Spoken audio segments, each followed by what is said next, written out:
As a mum of a baby who also struggled with colic, I was determined to find some answers. This is what Dr Melodie de Jager had to say. Colic is a relationship killer, both for mom, dad and the baby.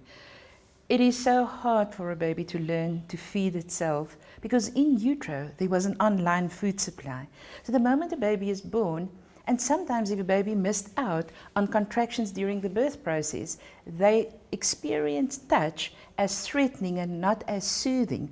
And when a baby is anxious, it's very difficult for that baby to feed rhythmically. Heartbeat is fast, breathing rate is very fast, and the moment a baby breathes very fast, feeding is compromised because then they swallow air bubbles.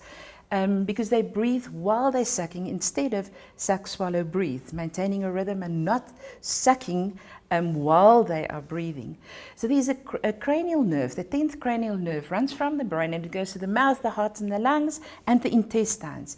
But the moment a baby feels anxious, the feeding line to the mouth and the one to the metabolic system is compromised. Then the heartbeat is too fast and the breathing rate is very fast. We need to slow that down.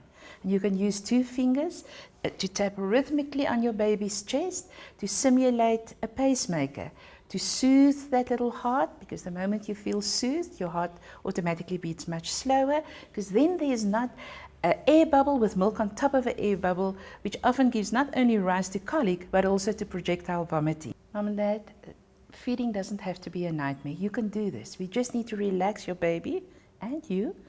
Use 2 fingers on the chest, rhythmically tap your baby's chest to create that slower heartbeat that calms your baby down. Massage your baby, skin on skin contact. It's hugely important. When your baby starts being comforted by touch, very often a baby's feeding rhythm returns to normal, and there goes colic and there goes projectile vomiting. Sometimes it's not anxiety, there may be a tongue tie and you need to have that looked after. You can do this, it doesn't have to be so hard.